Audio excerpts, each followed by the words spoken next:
So let's add some sections here. So the best place to add a building section is going to be in a floor plan view. I was going to say it, but I'm not entirely sure. I don't think you can add them.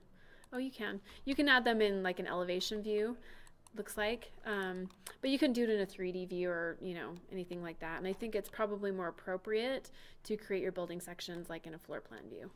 So you can use your little sectional tool up here, right? Or you can go to view and you can go to section. Okay. Now, one thing I want you to notice, right now, I have my section tool active.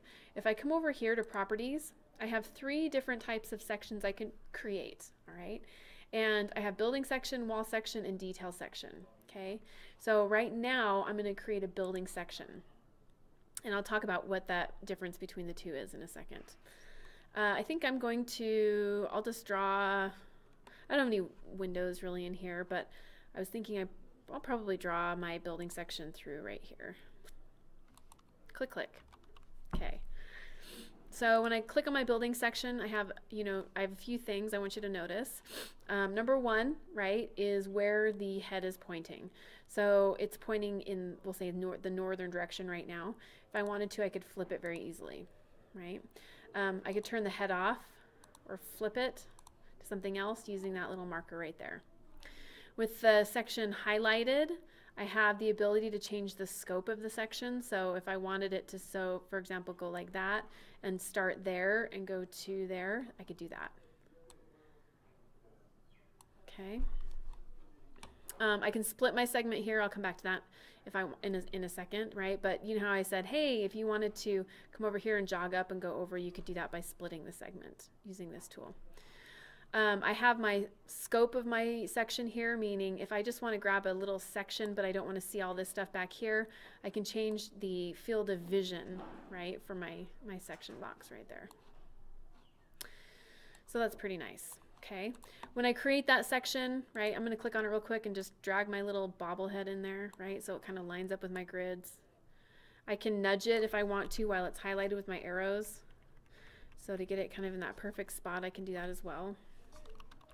I have, let me move my little keynote right there. But there's my building section, okay? And as soon as I create a building section here, in my project browser, my building section area is generated. So I open that up and I have section number 1. Click, click. Okay.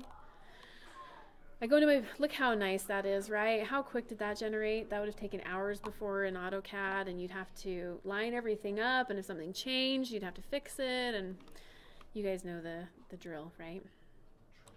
I'm going to leave this. This is kind of a small project, so an 1/8 inch might be kind of too small for this building section. I'm going to leave it at 1/4 inch, which would mean that my wall sections are going to be at likely a 1/2 inch, right?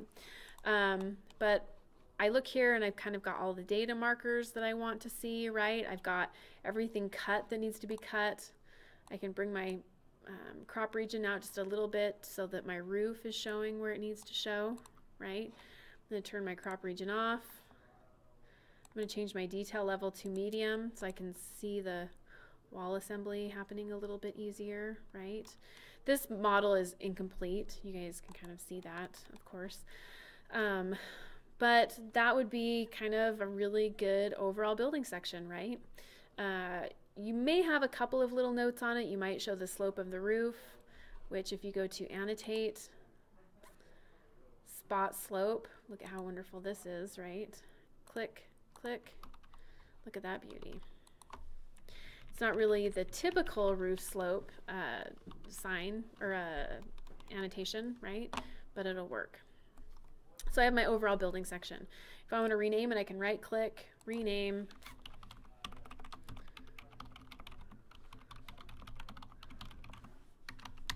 Okay.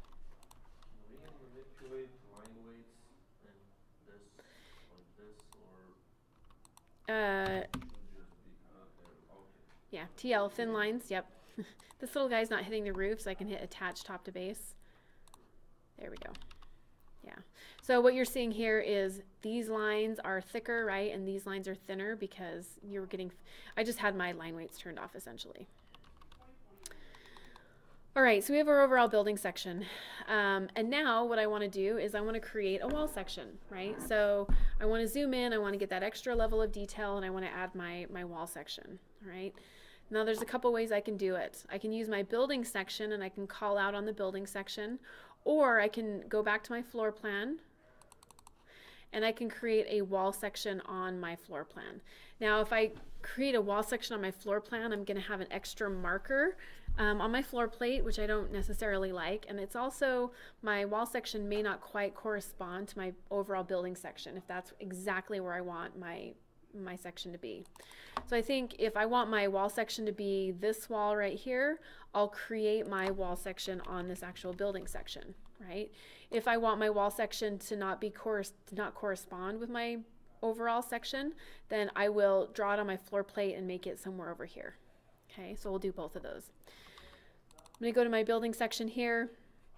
I'm going to go back up to view again, section, and you see I have the ability to make another building section, so if I wanted to create one here I could. But I also, if I drop down, I have the ability now to create a wall section. Okay, so if I click on wall section, because I'm already in a sectional view, Revit will allow me to use kind of the, I can encircle my wall section to generate it. So I can click, oh, it's not wanting me to do that. Well, that's odd. Let's go back again. Section, wall section.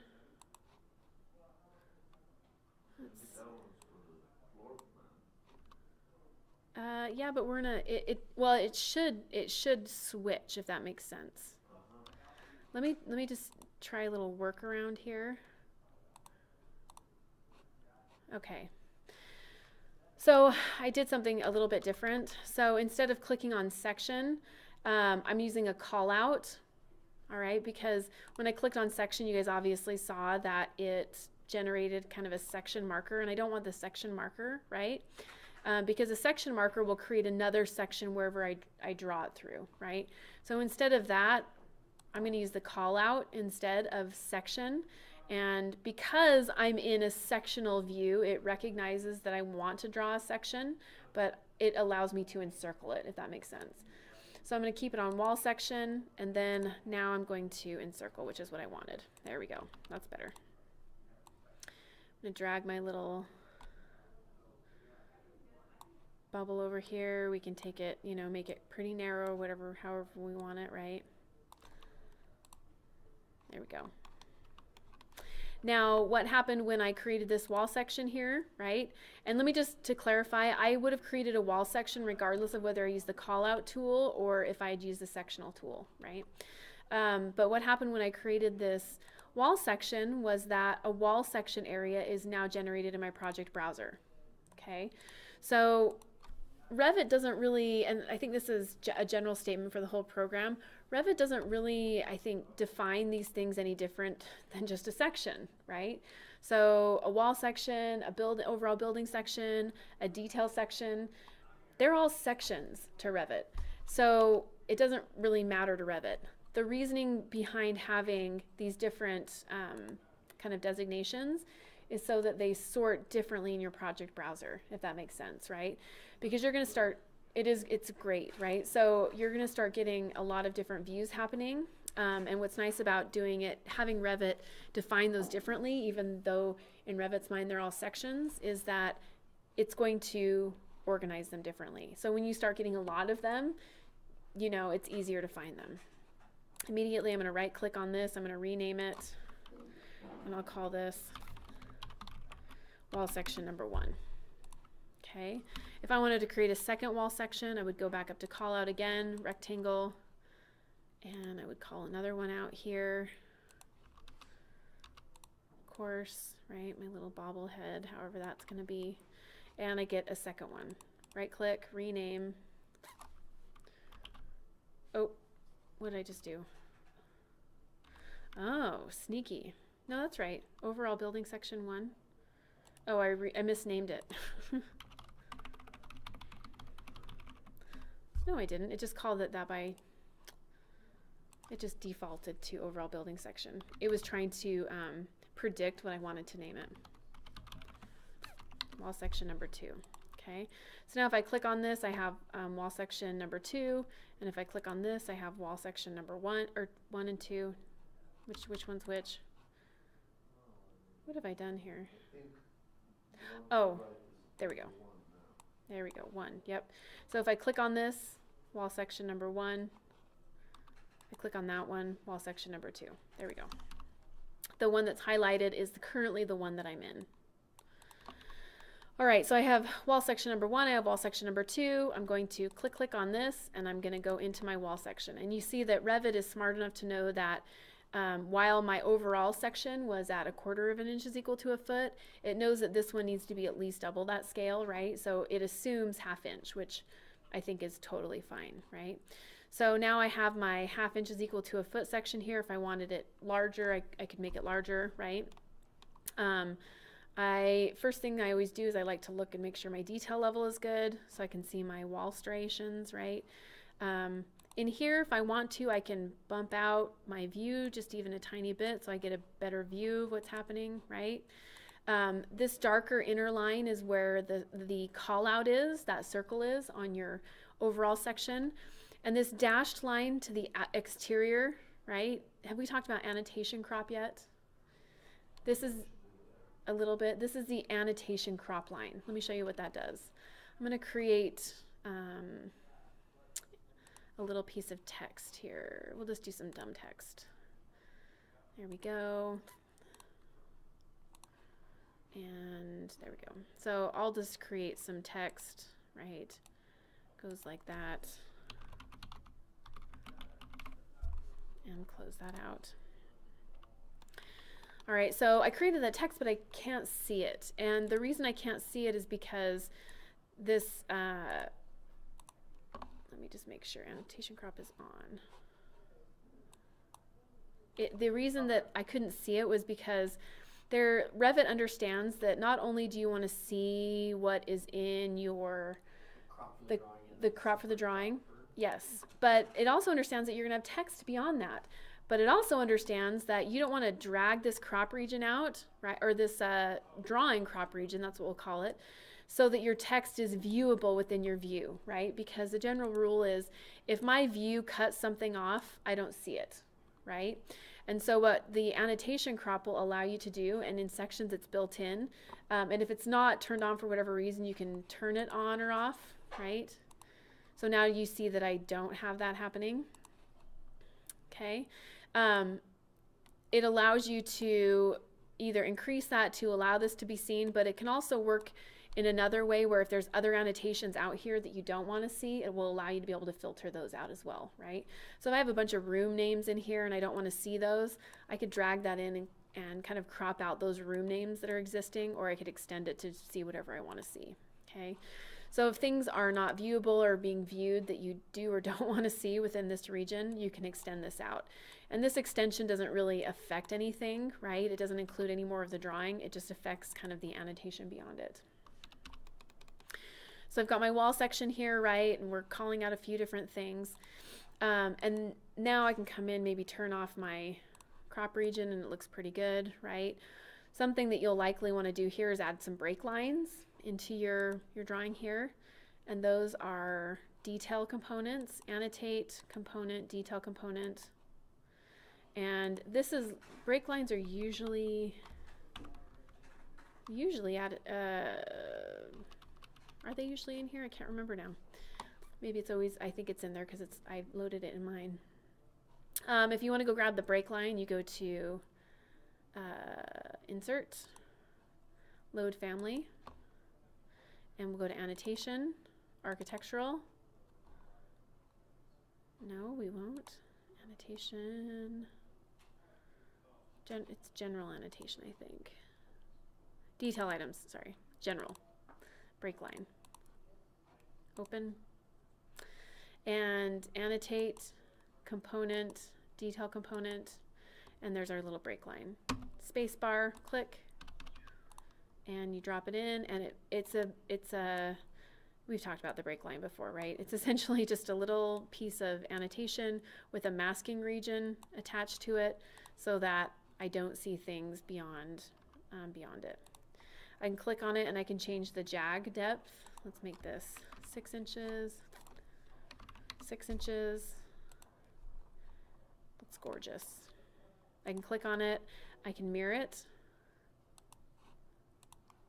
There we go. It masks out the building elements, but you see it's not masking out the annotation.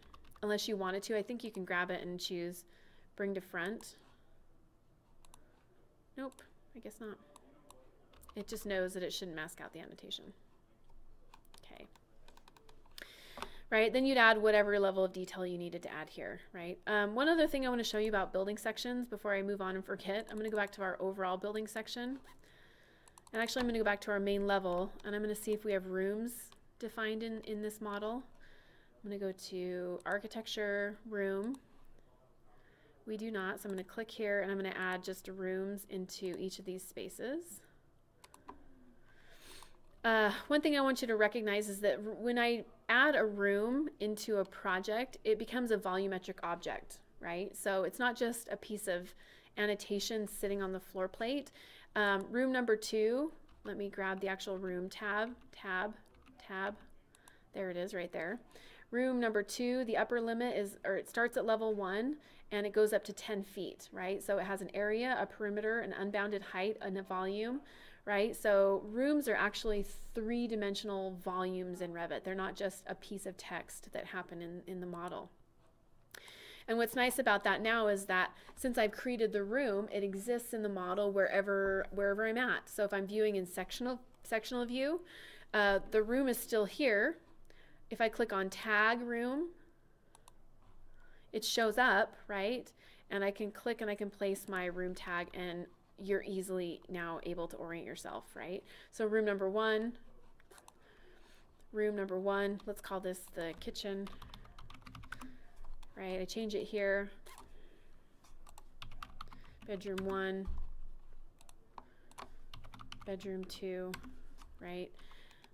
Now I go back to my wall section number 1, or overall, sorry, and I can see kitchen happening there, right? If I go to wall section number 1 here, tag, I can see there's a room defined there, it highlights, and I can bump out my break line just a little bit to accommodate that. So lovely, right? Now let me just make clear, when you're tagging a room, you're not creating a new one, right? You don't want to define more than one room in each space. It causes issues. So when I'm tagging, I'm adding a piece of annotation here, I'm reading a room that's already defined in this space. And let me just see if I can grab the room.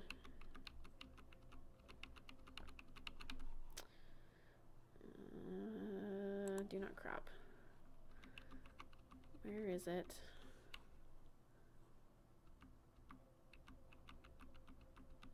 Oh, I thought I had it. Shoot. I want to show you what it looks like here. Hold on. Let's go to level 1. There we go. Right? So that's what my room looks like in the section, right? So it goes from level 1 up to about 10 feet, right? And I don't know what good it would do to move the center point of it around, right? But that's what your volumetric room looks like. Okay. All right, so we have our wall section. I'm going to choose to crop it again so that I only see this little piece of it. And I want to add some detail sections now, right? So I'm going to go back up to annotate again. I'm going to go to, view. I'm going to use my call out again, not my section. Call out, rectangle. And instead of using a wall section or a building section, I'm going to choose detail section. Okay. And here's where now I can call out kind of those, you know, pretty specific conditions that I need to detail, right? So I can grab that. And then if I had a foundation wall in here, it would be right there, but I don't. Okay. Drag that down. We'll just leave these. Make sure these are nice and neat, hopefully about the same width and height, right? And it looks pretty good. So now I have these 3 callouts, and what you're going to notice here is now my detail views show up in my project browser. So I have detail 0, 1, and 2.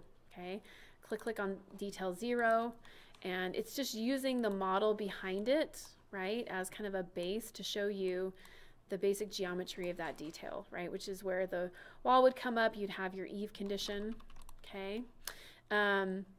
Now, let's see here. Let's place a couple of these on sheets so you can see what goes on with them. But I want you to notice now, Revit sort of understands this is a detail view, so the scale of it changes from 1/2 inch to 1 inch is equal to a foot, right? Or whatever scale you want to, make this, you can. I have my annotation crop happening. I have my actual crop region happening, right? I've got my grid in here, so everything that I see here is happening here, and I can turn it on or off. Something that you can do within a sectional view, right? At this point, it's kind of nice to have the basic information here, but when you get to the detail level, you may or may not want to use the model information as a guide, right? Things may become slightly different, right, than what you're illustrating on your sectional detail, okay? So one thing I wanted to show you here is that, and this is something that can happen in any one of these views, okay, is that if you want to, you can turn your model geometry off, all right? So if I wanted to, call this out here, but I wanted to make the detail completely custom and look a little different than kind of what is happening here, I could come over here to my properties dialog box, and where it says display model, I can choose do not display, right? And we just draw plainly. Exactly. Yep, you can draw whatever you want. Or you make it halftone, so if you want to kind of use it, right, you can. But if, I think you're going to find, what I find if I end up turning it off is that I modeled something and it was maybe extremely difficult to model, right? And it doesn't quite look right in that view, but it looks right from every other view, right? So I just don't use it. Exactly, just don't use it. So sometimes you can turn it off to do not display. And if you wanted to, right, I could turn off my crop region. You guys know how to import an AutoCAD file into Revit, right? So let's pretend you had, some AutoCAD detail that you wanted to reference there. You'd go to Insert, you would go to Import CAD, right? You'd go find whatever I don't have one, but you'd go find whatever AutoCAD detail you wanted and you'd pop it in here. Yep. And then that way, this wall section where you guys are going to professionally, you do this all the time, right? You have the same details that you use over and over and over and over again. Well, maybe you don't. But in an office, you generally do use the same things over and over again. And so it's nice to be able to say, hey, I don't want to sit and re-detail this whole thing again, right? I'm just going to pop an AutoCAD detail in there and we'll use that. What that's especially useful for is the fact that, let's say I have more than one condition that uses this detail, okay? Let me hold on to that thought and we'll come back to it because I want to put some things on sheets real quick. New sheet, okay. So I'm going to have 2 sheets here. I'll call this, let's create one more. There's the floor plan, new sheet, okay. A301,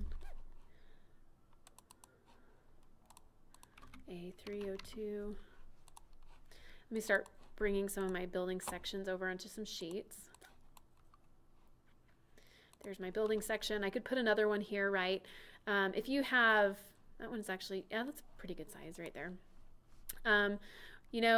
Organization of sheets, generally you want to organize overalls together, generally you want to organize wall sections together, generally you want to organize details together, so you'll have 3 sheets, one for overall building sections, one for wall sections, and one for detail sections, right?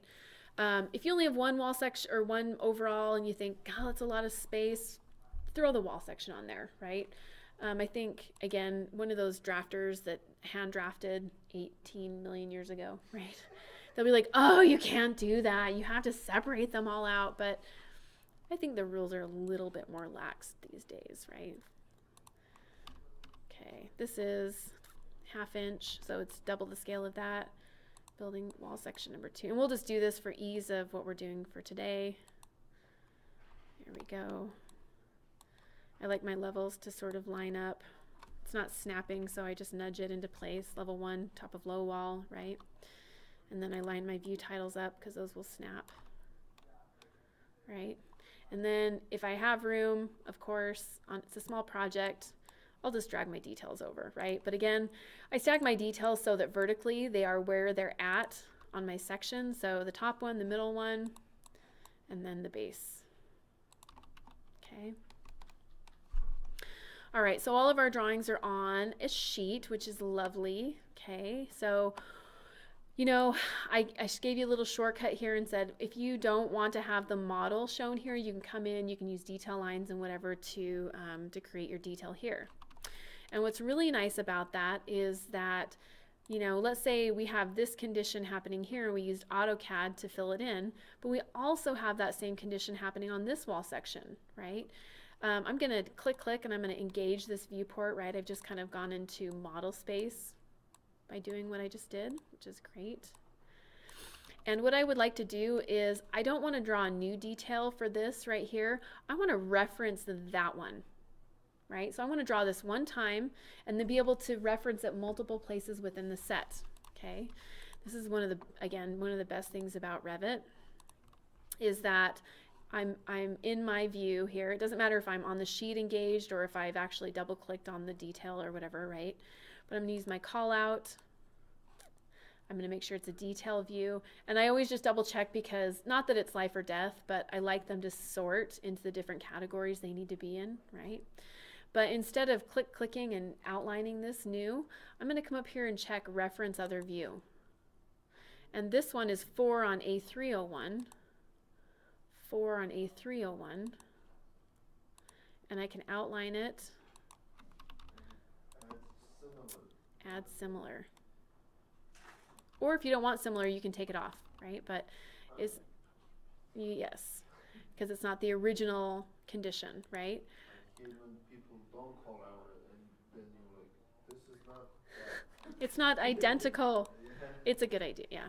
Right? So click, and there we go. So now let's pretend that 4 on A301 now changes. This is 6, 5, this is 4. Let's change the number of the detail maybe to, you know, A4. I put a CAD detail in CAD common if you want to use it. I just Yeah. want to see how it Yeah. looks like. Sure.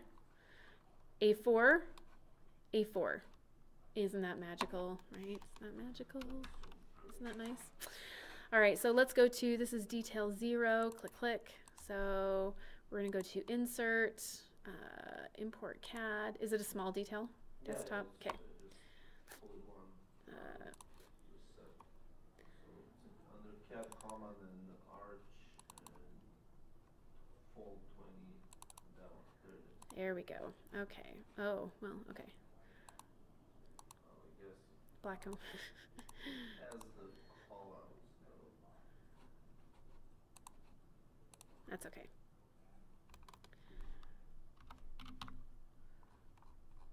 Where is it? Oh, we have to uncrop the view. There we go. There it is. Oh boy, I have to turn the model back on so I know where we were. Okay. So we can bring this in, we can unpin it. Okay, we were right there. You're going to end up having to line it up just a little bit, which is not a big deal, right? You saved all that time in bringing your CAD file in. So now you can see my little AutoCAD file there, and I can choose to not show my model, and I can move this around and just pop it in there wherever you need it to go, right?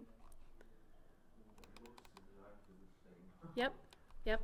Here's the tricky part with CAD, right? It usually is seamless, right? You can bring a linked CAD file or attach a CAD file anywhere you want, right? The only tricky part about AutoCAD is the annotation. And I say that because this came in very nice. It's a detail, it's likely at the right scale, right? But if you create a view and it's like, you know, 1/4 of an inch, yours didn't shuffle, but sometimes it will, like if you have to explode it or whatever. Sometimes the scale of the annotation will jump back and forth depending on the scale of the view. So you just have to kind of watch that, right? But other than that, I mean, it's such a time saver, right? You can just drop things in there. Sort of a little tricky trick, right, that we like to do. We haven't talked a whole lot about drafting views. I've probably told you what they are, but if you create a drafting view and you make it the appropriate scale, what is nice about this is something that would be really nice to build into a template file if you're a BIM manager, right? So maybe you have 30 details that you constantly use, right? You create a drafting view and you vet those CAD details so that maybe they're all on layer 0, right? And then you pop them all into a drafting view and then you copy them around your drawing as you need them, right? Now, here's the one kind of thing I didn't warn you, right? You left all your layers in there, right? So now if I wanted to go to annotate and use a detail line, oh, no. I haven't exploded it. This comes in as sort of like a block, right? You can explode them, okay? So full explode. But let's see what happens to it. This text might jump now. It's going. What's that? It'll just like kill my computer. So the first thing you want to be aware of is if you explode it, now when I do a detail line, all of my layers are going to pop up in here. Oh no. Right? That can get out of control easy. So here's the thing. You have to vet CAD files before you bring them in, Yeah. right? One layer. All on one layer. But what you can do that is nice is you can grab it and you can change it to like medium line, whatever you want it to be, right? So you can change them in here. You can move them. Yep, you can move them, you can edit them, but it's like a detail in AutoCAD that's been exploded. It's all parts and pieces now, right? Gotcha. And as you all know, Revit is just not as great to manipulate detailed geometry as AutoCAD is, right? You can just sit and get drafting this very quickly in AutoCAD. In Revit, it's not as fast. So you want to vet your details. You want to make sure that your text is the right scale. And the best advice I can give is bring them in total, right? So just show like one view in your AutoCAD file and bring it in and leave it blocked, all grouped. So that's good to go. Look nice in Revit from AutoCAD. Well, make it look nice in AutoCAD so that when you bring it into Revit, there's no manipulation needed. Well, yeah. Yeah. Actually. Exactly. So now, right, I have this in here. I can deactivate my view, and both of these call outs sort of indicate that.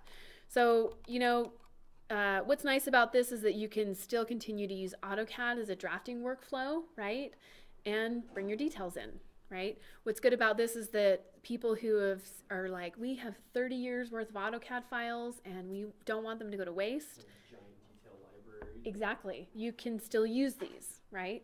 What's bad about this is that it's not, this is not model geometry, right? These are dumb 2D lines. This is dumb 2D text. Yeah, there's no association with anything. Exactly. So if I change the model, if I change the detail, then this thing does not update and it has to be updated, right? But that's okay.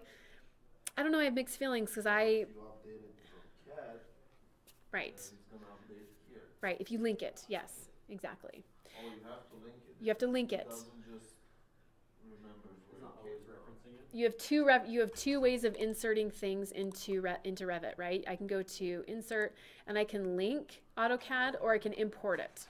Okay. Yeah, so I have both options. Now, the other thing is that with AutoCAD, you have to bring things in, generally speaking, in small pieces. And I say that mostly with regard to details, right? I can bring an AutoCAD floor plan in and it's long continuous lines, right? And it comes in just fine in one piece. But with details, you have so much geometry in them that at times you'll start to bring them in and it will say, this won't load, and it won't even tell you why. But in having done this a lot, it's because if you get over 12,000 pieces, or maybe it's 10,000 pieces of geometry in one little view like this, it will kind of crap out and won't work. So you just kind of have to watch things. But again, generally it works very well, right? So I know these interior designers and they work with a lot of like the Marriott, like hotels do hospitality, right? And Marriott, they will give them a CAD file and they'll say, here's, you know, king number 1, king number 2, king number 3. They're all interior elevations of different rooms, right? And they are using Revit now, and they're like, we don't want to redraw all this stuff because they're giving it to us in AutoCAD. So they're using the interior elevations from AutoCAD that Marriott gives them, putting them in drafting views, and then overlaying them over the interior elevations that they're creating in Revit. So it allows you to do a nice hybrid, which is kind of nice. All right. So we can create overall building sections, we can create wall sections, we can create details, right? We can take our details and we can add AutoCAD to them. And within each of these different viewports, you can add any annotation you want, if that makes sense. So I can add keynotes, I can add dumb text with leaders, right? Another thing I do a lot with CAD details is I'll use the geometry from the CAD detail, but I will kill all the dimensions and text, and I'll just put the dimensions and text in Revit, right? So if I have to change scale or move it, then the text flexes with it and it looks nicer. And Revit's annotation is very easy to manipulate, right? So those are a couple of things that I'll do, but I think, you know, in general, it's all just so easy to generate these very quickly, right?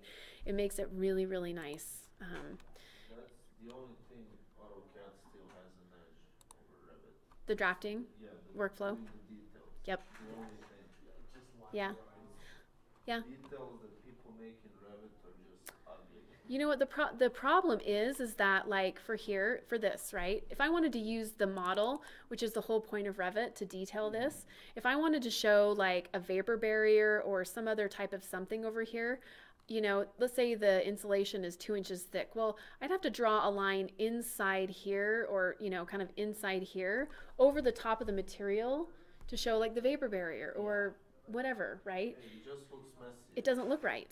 It doesn't look right. And so you're like, well, okay, I'll turn the model off and I'll redraw it. But at that point, you might as well just, Then what was the point? exactly, right? The workflow in AutoCAD might be quicker and just import it, right? So it's not quite there, but it's definitely getting there. All right. Any questions on any of that? Okay. I will stop recording.